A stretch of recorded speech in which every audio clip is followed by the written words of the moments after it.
What's happening, YouTube? Oh, let me count the ways. How I've learned the hard way.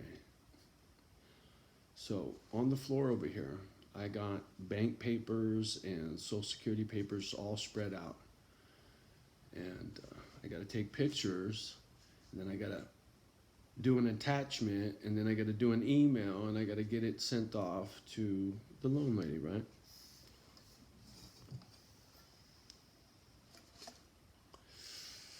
Okay, so I'm in the process of doing that, right?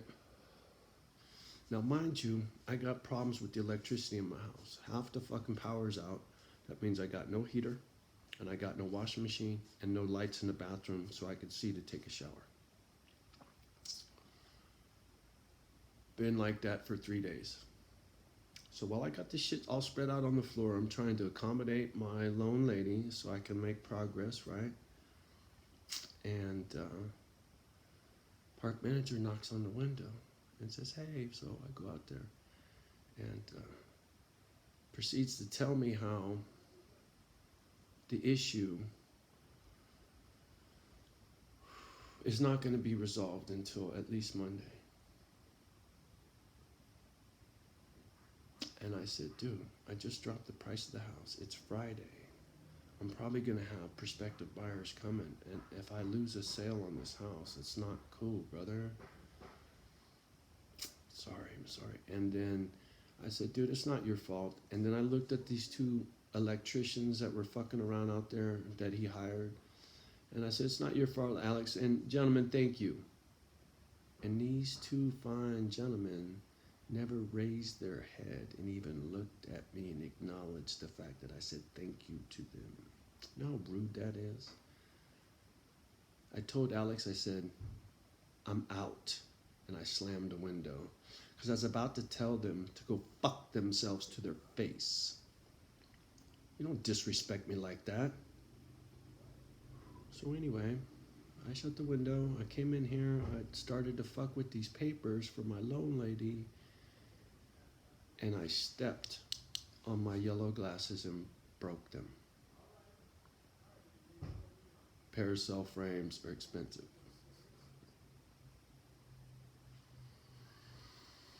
Normally that would have really, I would have been losing my shit. And I looked at those broken glasses and all the papers all spread out over the floor. I picked up those broken glasses. I set them down somewhere. I couldn't find them. I was going to show them to you. But, and I proceeded to take photos and finish. I sent the email. I just called her and said, "Hey, I just sent the email." She said she hasn't got it. She'll keep an eye, I checked, which was frustrating because I had to input a password and it denied it twice. And it said, "You got one more try." And then I was like, "Oh, fuck, okay." And then I tried the third try and it went through. And it said the email was sent. And then I thought, you know what? Now's a good time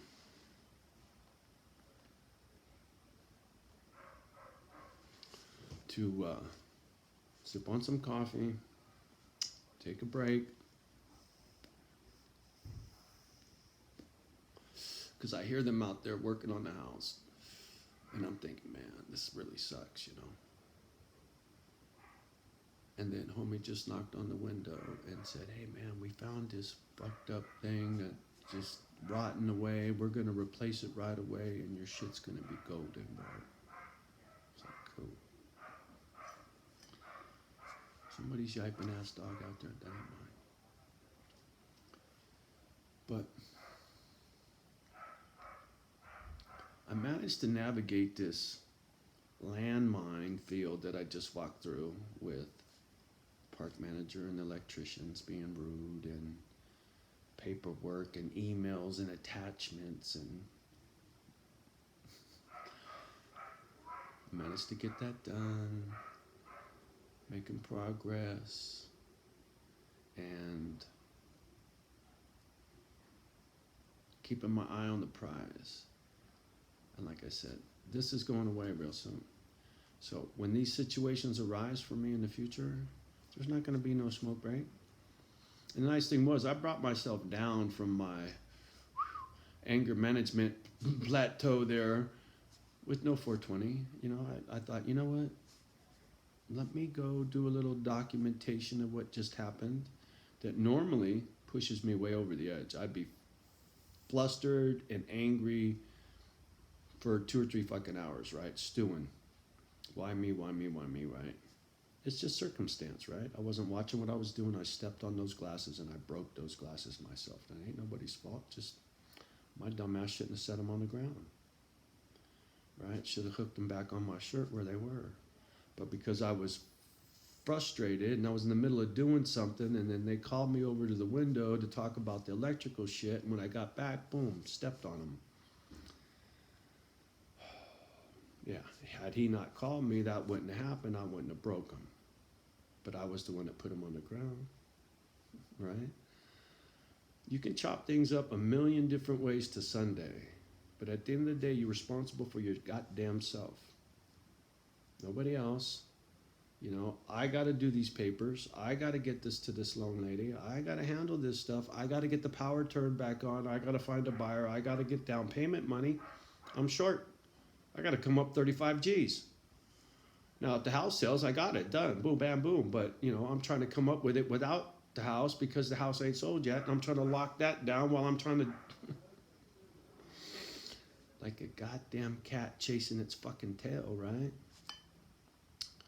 Nice thing is, when this is done, the way it's set up, this is how it's going to play out. As it looks right now, I got a loan at under 3%. My payments are barely over $1,000 a month.